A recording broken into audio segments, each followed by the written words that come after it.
rise and shine. And right now we focus on polls. Benin goes to the elections this weekend in elections that may be seen as a key test of the country's democratic direction.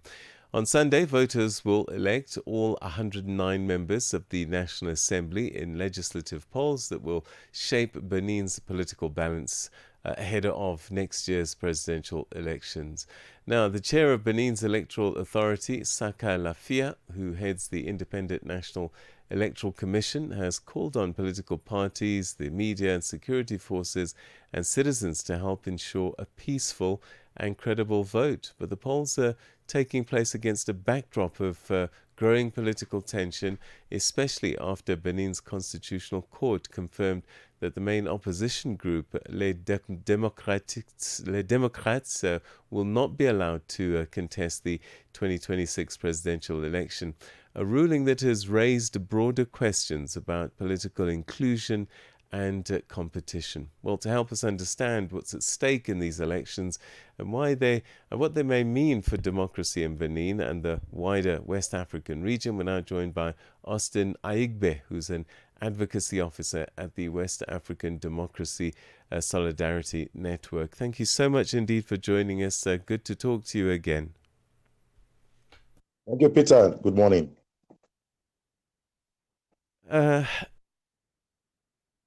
For listeners across Africa who may not follow Benin closely, why do these legislative elections matter so much, and what do they tell us about the country's political direction right now? Thank you. And again, let me state that like you said, for people who may not have followed up what's happening in Benin, Benin is one of the countries in West Africa that has enjoyed democracy. In fact, it's a leading example of democratic transition in West Africa. It has not had coup since 1972. That long a time. The current president has been in power since 2016, hopefully completing his second term in office after 10 years by April, when election will be held in that country, a presidential election in that country, April 2026. But like you said, January 11th, there will be legislative elections where candidates are supposed to participate and then fill up the members in the National Assembly. But there's a new twist to this year's election. There's been a constitutional amendment process, number one, that has elongated the tenure of the president from 5 years to 7 years. It means that for a second term candidate or president, that will be 14 years, but President Talon will be stepping down after the election in April, after completing a 5-year, 2-term in office. But this is why Benin is important. Like I said, Benin is a very old democracy, because it has survived series of coups until the latest we had in December. That was, of course, it didn't succeed, an attempted coup.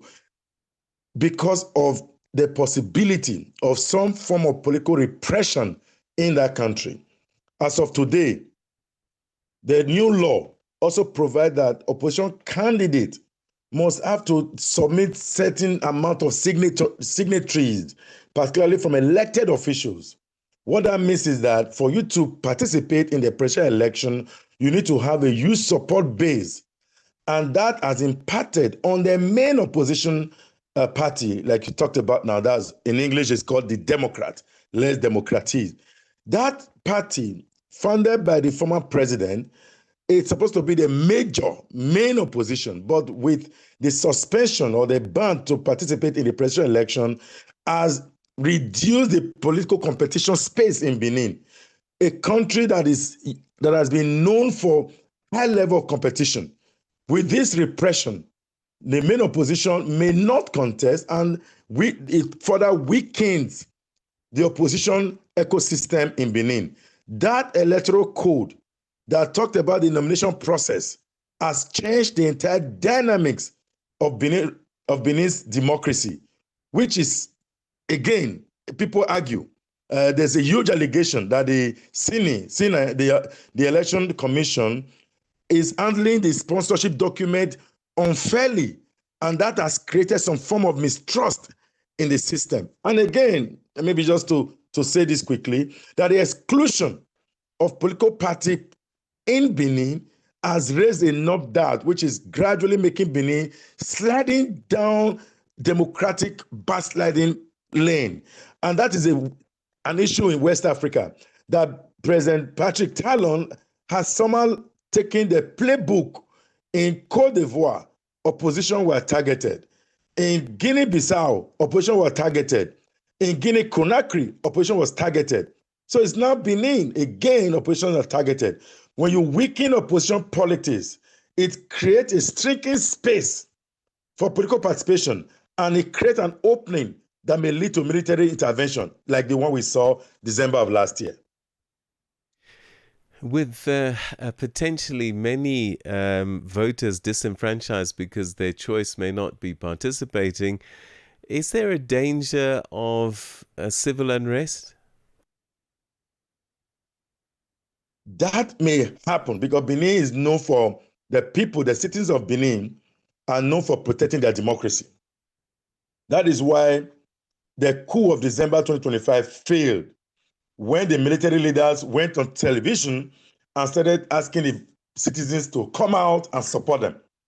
The citizens, recognizing that they were not going the route of military regime, but they will go the route of peaceful assembly. But as we speak today, peaceful assembly, peaceful association, freedom of those kind of gathering has been reduced. There's high level of repression.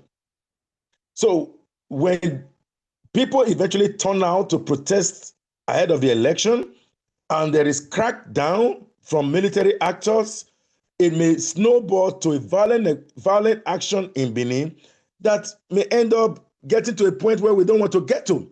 Failed democracy, introduction of military. And I think that's where President Talon needs to be very active. And ECOWAS too. There's need for proper coordination in a way that opposition candidates, opposition political parties have a free, fair share in the landscape. The new law, the Electoral Code, does not improve democracy. It is shrinking democracy in Benin, a country recognized largely for its democratic consolidation. Over these years, Nigeria got away from military regime in 1999. Benin, in Ghana was around 1997. But Benin has enjoyed democracy for too long, but this is not the right time for any form of militarization in the country. Austin, we're going to have to leave it there, but thank you so much indeed. We always greatly appreciate your insights, and let's hope that the Beninese find their way and reignite their democratic principles. Thanks so much indeed for your time and your insights.